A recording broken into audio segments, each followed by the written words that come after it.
I'll check to make sure we're live before we start talking. Sometimes it doesn't work. All right, everyone. Hello and welcome. It's Cami here. I haven't been live in a really, really long time. So please, if you're seeing me, if you're viewing me, make a comment below. Let us know that you can see us and you can hear us. I am here with my client, the famous, the masterful, Brian Katie. I like that. Welcome, Brian. Hello, hello. Thanks for having me. Yeah, thanks for being here. Okay, cool. So we are live. So I am super excited to share that we have a published author in the house. Brian and I have been working together for over a year now, and I wanted to invite you on to talk about your new book and tell people where they can get it. But before we do that, tell us a little bit about you and what you do up there in the state of New York. I do all the things up here in Okay, New York. let's tell us. Right now, I'm just freezing in upstate New York. Yeah, so I enjoy it down in the Carolinas because it's going to be negative 30 tonight. Yeah, it's a thing. Yeah, I don't envy that. No, me neither. Well, everyone, as Kimmy said, I'm Brian Katie. So I am I wear a lot of different hats. Most recently, that as a published author, I also own three music schools, and we do music lessons for mostly kids, but some adults as well, on all the instruments. You name it, we teach it: singing, strings, band, all of that. And then I also draw from a career where I've been a public school music teacher, instrumental music teacher, band and orchestra for over 25 years now. So yeah, that's it. I'm also a husband. I should never be last, but it always is, and I got to work on that. Husband and a couple amazing kids. So I love that. So you do a lot of things. I always like to use you as an example, and we'll talk business a little bit, then we'll talk about the book. So I always like to use you as an example of what's possible because you've built your business up to be so successful while you're working another full-time job. So can you just tell anybody else who's like side hustling or building a business and also working, what do you think the mindset has been for you to allow you to be successful in all the things? well, I'd be lying if I said it was a steady mindset, because it's not. Like, get that out of your head right away, because there's gonna be like days where you're like, I can do everything. I am 10 feet tall and bulletproof, and then there's gonna be days where it's like I can't even like chew a piece of gum because I got so much else going on right now. Like, that's gonna be too much. Um, but at the end of the day, it's eyes on the prize. It's what are your goals, what are your values, what are your priorities, and how do you want to get to whatever it is that you set your sights on. For me, my day job, which goes against a lot of what they teach, what you might read about in entrepreneur land. um, there's a very famous man that I'm not going to name because I might get into copyright things or something, but he's got millions of dollars and a huge coaching program. And he's like, if you are not 110% into committing to your entrepreneurial dream, like if you're not all in it, there's no way you'll ever be successful. So a lot of people are like, I have to do the starving artist thing, right? I got to eat ramen noodles and beg, borrow, and steal to make ends meet until my dream catches up to me. I didn't do it that way. I went to college. I got 2 degrees to be a teacher, and I actually truly enjoy teaching still. But that kind of served as a little bit of frankly, like a golden parachute for me. Like, that was my income. So I was able to give my entrepreneurial self a lot more freedom than I think a lot of people have. And I see that now. For a long time, I looked at it as a negative, like, oh, if I could only give my business 100% of my time and my attention, like, it would be so much better.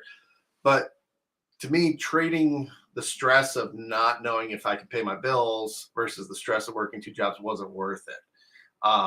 So ultimately, that was the choice I made. It's not necessarily the right choice for you or for anybody else, but for me, it was like, okay, so I can do this job, and in teaching world, which will surely elicit some criticism, it's an 8 to 3 most days, which gave me time in the afternoons and certainly in the evenings to work on my other pursuits. And through some great coaching. I'm going to plug Cami Kennedy, life coach, to help balance that load. Over the course of 5 years, from when I really launched my music school business to now, grew the revenue from $0 to $1.2 million in 5 years while working full time, which I'm still doing. Yeah. Reason. Yeah. But it's blowing my mind too. And that's why I like to use you as an example, because your mindset is what created your results, right? And I think a lot of times people get that confused and they think it's all hustle and all hard work. But in my experience, hustle and hard work always ends in burnout and resentment and not being the best version of you. And then you actually end up sacrificing things that are important to you, like your health, your wellness, or time with family. And so I want to just honor you as an example for what's possible for people.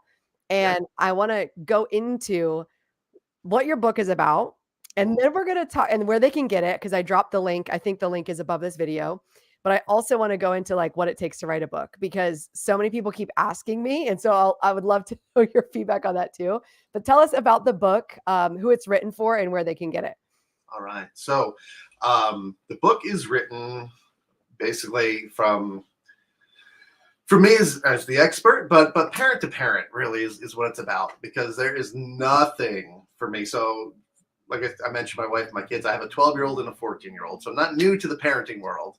And I've certainly taught thousands of children over the course of my career, but there's nothing more frustrating than having your kid be interested in something. And it doesn't matter what it is, whether it's music or science or math, whatever, but not being able to help them. Like just not having the skill set. Like I'm not a math guy. My kids come to me for math. I'm like, go talk to our neighbor. He's a retired math teacher. He's your guy. I'm not. And it also, frankly, it leaves you a little bit deflated as a parent, right? If you can't help your kids, like, oh man, I'm like the worst dad in the world. Like I can't help my child. And I hear that a lot from music parents. Because kids have opportunity they're exposed to it. They have opportunity to learn to play an instrument in most school cases. So it's not really even anything that a parent has to actively go out there and pursue for their kid. Like it's just part of our culture that, hey, you're in 4th grade or 5th grade. Like you can choose an instrument this year. A kid comes home with a trumpet or a flute or a violin or whatever. And they're like, oh, like, yay, this is fun. And then you don't know what to do. And that's terrible. So the book is a guide for parents, and it's divided into different parts. The first chapter is all about like this language of music, and that's things that people have to understand is it's another language, but it's harder than a language. Music is harder than learning Spanish or Italian or hopping on to one of the programs like Babbel or something to learn, because music is taking all these shapes and symbols, translating them into letters and numbers in your head, and then translating them a time into fingerings and hand positions and stuff like that to create music from an inanimate object that doesn't do anything all by itself except sit there. Yeah, that's crazy. Yeah. So it teaches you about the language of music in kind of layman's terms, like just a basic understanding. Like it's not like Music 101 that's like a college level course. It's just like the highlights. Like here's what you're looking at if your kid opens up their music book. And it talks about all the different instruments, school programs, what your kids should be seeing in school, so you have an idea of what they're coming home with. It talks about what to expect from whatever instrument they choose. Like, what are the first sounds of a saxophone going to be like when your kid opens that case up? It's going to sound like a Canadian goose in a lot of pain is what it's going to sound like. And that's okay. Like, you still have to clap for them. Like, yep, my child is clearly hurting an animal in the other room, but it's okay. They're having fun with it, right? It talks about how to help them get into a routine and things that we can do to encourage them, even if we don't know anything, be their audience, ask to, hey, what's your favorite song this week that you learned on your instrument? What are you working on? And tips and pointers for taking it to the next level, like private music lessons. Like why are those so great, right? And the reason is because you're working with a music specialist, right? That's what it is. It's like, you know what? If I got a problem with my heart, I want to go see a heart doctor. If I want my kid to be the best flute player that they could possibly be, I know for a fact that, well, so, okay, let me back up for a second. So for me as a band teacher, I can teach all the instruments, but in college I played the trombone. So out of all of them, I would consider myself a trombone specialist. That was my major. It says it on my degree. So band teachers and orchestra teachers in public school, we become generalists where we can teach and play everything to a certain degree. Now, can I play the flute as well as I can play trombone? No. Just I've been doing the trombone longer. So if you go to private lessons, you're with a flute teacher that was their thing. So now you're getting that specialized instruction plus one-on-one instruction. Why is that important? Why does that make a difference for your kid? I tell you that. We talk about some strategies to get over it's too hard, I want to quit. Now more than ever, kids open up that instrument case and they think it's going to work just like this. I've opened the case and light will stream down from the heavens or out of the box, and I will put this instrument up to my face or in my hands, whatever, and it's going to be amazing. I'm going to make music. You're going to make sound, but sound is different than music. Yeah. So ways to encourage them, like, you can do hard things, and music is hard in a world where everything is at their fingertips now. So as parents, I truly believe now more than ever, like, learning an instrument is like really important because you have to, stay with it, stick with it, put the work into it to achieve success versus hey Google or hey Siri or whatever. Yeah. And and a lot of the times, once kids realize that it's not instant satisfaction, because that's the world that they live in, they don't want to do it. And the parents are like, it's not worth the fight. Like, I got to choose my battles. Yeah. Well, this is a battle worth choosing. And I want to talk about that too, because I think, like you mentioned it culturally, right? We're very much, you mentioned it earlier, is like, we're very much into sports and we're going to do sports instead of music. And I think you've really touched on something with this book and kind of what you're saying is like, why is music so foundational and why should they even be in music lessons in the first place? I think culturally, it seems like the arts are just not getting the attention and they're not held with the respect that they once were. So what are your thoughts on that and just in general getting involved with music? Yeah, I mean, you bring up the sports thing, and I was an athlete once upon a time, a soccer player in high school, and I coached soccer for years, and I get all that. But the difference between most athletics, and music is that you can be a part of an amazing sports team as a bench warmer. You get all the success of that team winning that game, even if you did not contribute the slightest amount except sitting on the bench. Like, you're still part of the team. So, yay, we won. And you didn't have to do anything. Whereas music is 100% on you. Like, even when you're playing in a band or an orchestra or whatever the case may be, like, you could have 70 musicians on that stage, 69 of them playing the right notes and one playing the wrong notes, and it's going to make everybody else sound like garbage because one person's doing it wrong. There's a great video out there where it's like, they talk about batting average. Okay. So what's a good batting average? Like, I don't follow sports. I don't know. Me neither. I think the example, like 3 or something, 3-3. I don't know. Well, like, even if you had like a 600 batting average, right? Yeah. As it was explained to me, that's saying like you're hitting the ball 60% of the time. Right. It's amazing. Great. Oh, wow. He's awesome. We're going to pay him millions of dollars, hit the ball 60% of the time. Whereas if a musician only plays 60% of the notes correctly, right, like, it's unrecognizable. Imagine your favorite person on the radio, whoever you are, Taylor Swift, Ariana Grande, Bon Jovi, it doesn't matter. If they only sang their song correctly 60% of it. Wow. Yeah.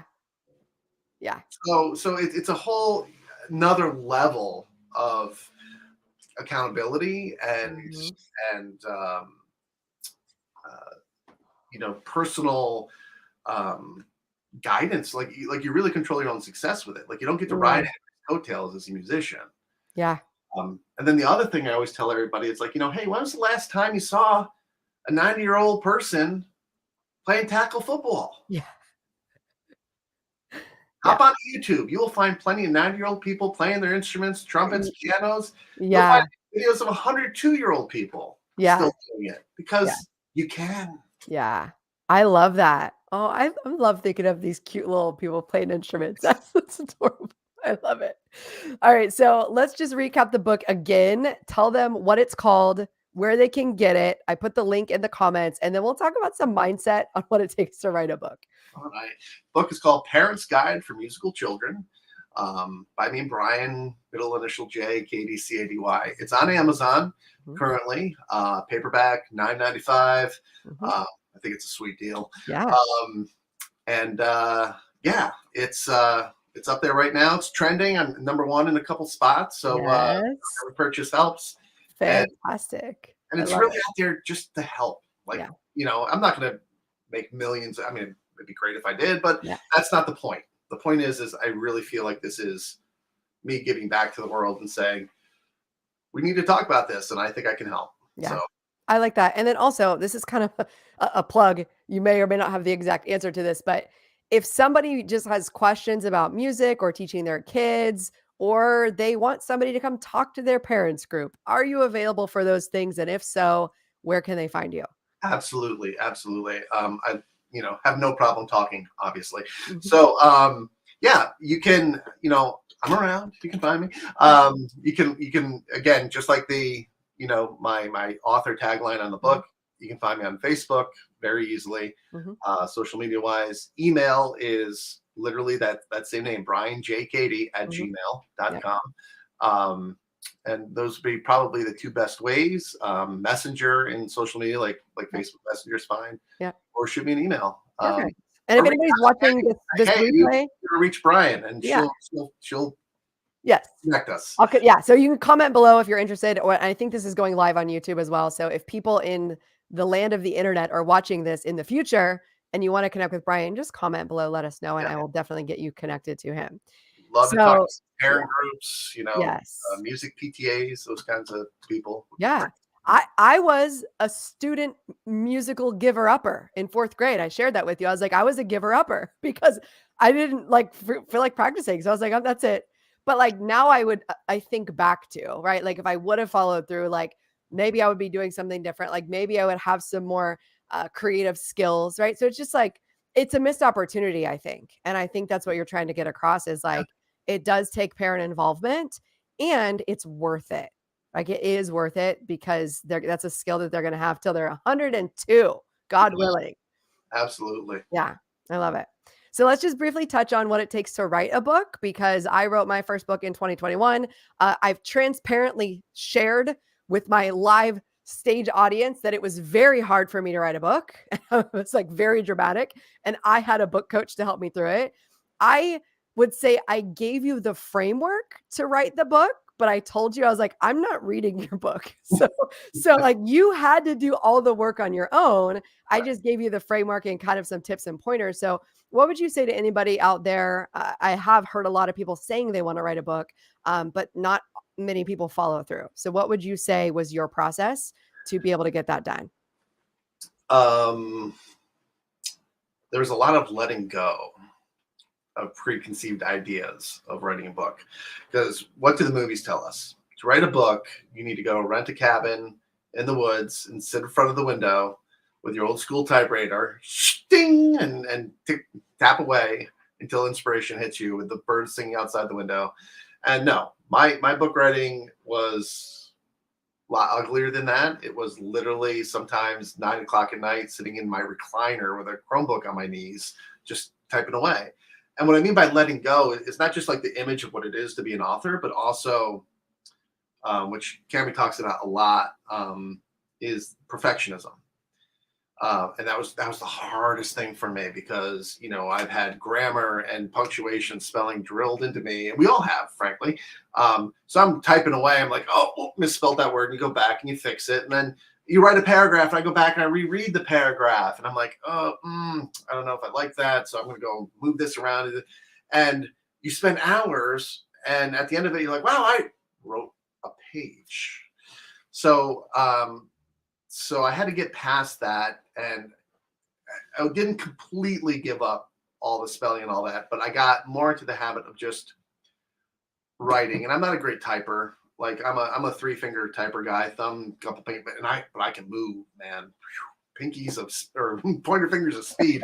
Because I never had a typing class back in my day. Wasn't a thing. Yeah. Um, Before computers were invented, Brian, was this before the internet? We had computers, but there was no internet. Yeah. Yeah. You know, it's a skill set that I should probably get at some point. But you know, and just taking all the knowledge and just vomiting it into the document, and then going in and then doing the fixing, which is time consuming, and then also at some point you have to put a pin in it, and that was probably the biggest challenge for me. Yeah. Was actually calling it done, because I had it edited. Frankly, the editor did a terrible job. So after I got it back from her, I'm like, wait a minute, there's all these mistakes still.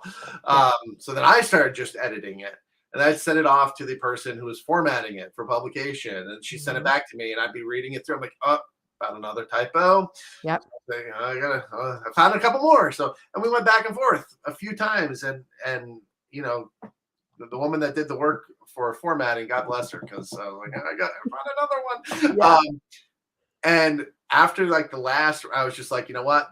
There surely is another punctuation, capitalization. There's something in this book that I've missed. Yeah. Doesn't matter how many times. But I set a date of February 1st. Yeah. And it's going to be on, and I made it. Yeah. And that's not the first date that we set. Yeah. That's the other thing, right? Yeah. So you also got to get to the point where you prioritize it, right? Yeah. It's like, this is happening. All right. Yeah. And that's a mindset shift as well that you have to get into. It's for me, it was almost like planning a trip. Like, we're going on vacation, the plane tickets are bought, we are leaving, whether I'm ready to leave or not, whether I pack, like we got to go to the airport. Yeah. For me, that was the mentality of like, okay, like I'm not pushing this date back again. Yeah. Like, this is it. Yeah. Like, do what you got to do to get it done. And then once you get there, you get there. I mean, I wasn't writing this book till 1 o'clock in the morning, candlelight or anything like that. And just committing to it. Like so many things that we do, right? Yeah. Make the commitment. Good. Yes. So I'm just going to break this down into 4 parts, because I'm going to summarize what you said. Right. Step 1, set a deadline. Well, you have to have the desire, like the desire to create something bigger than yourself. Right. And that desire is what compels you, like the desire to have something of service that's going to help people. Step 2, deadline, like make a deadline. Because I think that everybody's like, I'll give myself a year to write a book. Don't give yourself a year. Give yourself maximum 90 days. Seriously. Right? Because that deadline is what, especially perfectionists, is what allows us to like get it done. Right. Step 3, dedication to the process, which is like you said, just word vomit it all out, then format it, then edit it, then send it off to an editor. Like, don't try to do it all together in a jumbled mess at once. Right. And then the last one is step 4, decide that it's done. It's a decision. Like, we have to decide it's done. Because there's always going to be something we could add to it. And we're always going to learn and grow. So when we look back at our first book, I call it first book, worst book. I'm sure yours is fabulous. But like, from a mentality of, it's okay for my first one to be my worst one. I'm going to write 2 more, 3 more, and they're going to be fantastic. And I'm going to learn along the way. But if I don't write my first one, I won't have a second one, and I won't have a third one. So like, we just have to write the first one and be like, it's done, so that we can move on to the next one. What are your thoughts on that? Anything else you want to add on the book process?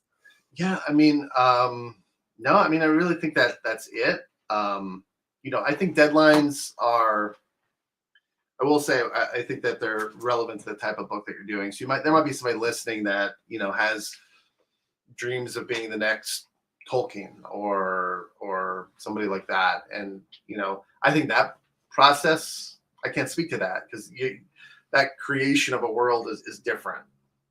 And But that would be a so that would be a fiction novel, right, which we're not talking about. I think that's a good point. We're yeah, mostly talking to people who have an expertise in an area and they want to get information out to the people, which would be a nonfiction book, which right, means you just have to decide that you're going to put some stuff in a book that you know, and you're going yep, to have to decide like quantifiably, this is all I can put in here, and I'll save the rest of my knowledge for the next book. But I'm glad you brought that up. We're yeah, not talking about novels. That's a different story. right. And you can't be like I know already that there's things that's like, oh, I should have included that in the book. That's for the next one. It's fine, and it also allows you to build on it. Like even in like a show like this, right? Like if we were just talking about like I was narrating the book to you and be like, you're not going to find this in the book, but it's important. And here's another tidbit of information for you. So you use it to fuel yourself onto the next thing. But I will tell you, it is. I've learned that saying that I'm a published author is up there. Like it's up there. Like it's a good feeling. It's like, you know, yeah, yeah, Yeah. good. It So is a big deal, yeah. And it's so to me, it reminds me of, like, getting a college degree. Like, it's yeah, proven that you can stick to a process and finish it out. you A got it. lot of people will start something and they won't finish, so it's like, it just proves that you have the mindset to carry and follow through something completely to the end. I fully agree, and then also, Brian is also a speaker, as am I. And when we have books, we have things to speak on. So anybody who wants to reach out to Brian, he will be taking some speaking engagements this year in 2023, and you have his contact info. But is there anything you want to end with as we wrap this up, Brian? Anything else you want to say about music, about book writing, about mindset? I'm going to let you wrap us up. Um, yeah, I mean, I could speak about all that. For any parents thinking about it, like I touched on this earlier, we say a lot. We got to pick our battles. I'm telling you, music education is an important battle to pick. Now, but at the end of the day, here's the most important thing I can tell you. It's supposed to be fun, right? If your child is truly miserable, like God, you don't want them to grow up hating music. It surrounds us every day. Every day. Like recognize that. Like everything you encounter in your life, you know, the radio, the soundtrack for the latest Marvel movie, what's playing in the background at Starbucks. Like it's everywhere. And all that music has a human behind it who started playing an instrument, chances are when they were a kid. Um, so even if your child isn't going to be, a high school musician and a college musician, and all that, like at least recognize that it's something that even if they participate for just a year, like let them have fun with it and then say, well, you're obviously not serious about it. We're going to move on to other things. Maybe you're my athlete or you're my drama kid or, my actor, whatever the case may be. But let them leave on a high point. Like let them know and love music. Like, it wasn't my thing, but man, I sure do like listening to it. Then you did it. Then you can put your head down at night as a mom or dad or grandma or grandpa. What doesn't matter. You can say, you know what? We did this the right way. Yeah, you gave them a chance to actually get involved in liking it. I Yeah. love that. And then also, we should also talk about your music school, where you're located specifically, where your locations are. And I'll drop the link in there just in case anybody is local to you and they want private lessons and they want to get their kid enrolled in one of your locations. Love it. Love it. So I have 3 locations in upstate New York. We have Gilderland Music Academy, which is gilderlandmusicacademy.com or gilderlandmusic.com, excuse me. And we have another location in what's called Scotia, which is towards Schenectady, New York. And then we have one in Latham, New York. So Gilderland Music Academy, Scotia Music Academy, and Latham's a little different. We call it Latham Center for the Arts because we don't do dance lessons, but there's dance studios there that we rent out to people. So we have different types of arts activities going on there. But to Cammie's point, whether you're watching in New York or North Carolina, we also do lessons on Zoom. So we are not restricted. We became online teaching experts in 2020. Yeah. So we're very good at it. Some of my teachers have amazing studio setups to teach teach online. So so it doesn't matter where you are. You could be in Alaska and we could still teach you music lessons. I love that. That's so exciting. Yes. Okay. Well, I'm going to wrap this up. I want to say thank you for being on today, Brian. Your energy is always so fun. I'm looking forward to your next books. I'm looking forward to your TED Talk. We already talked about this. And I'm looking forward to more of your continued success. So thank you for being here. Thank And you for everybody watching, make sure you leave a comment below, share this out so that we get more exposure for Brian's book, his school, and all of the wonderful work he's doing in the world. Have my gratitude for doing so. Thank Yes. you. All right. Bye, Brian. Bye.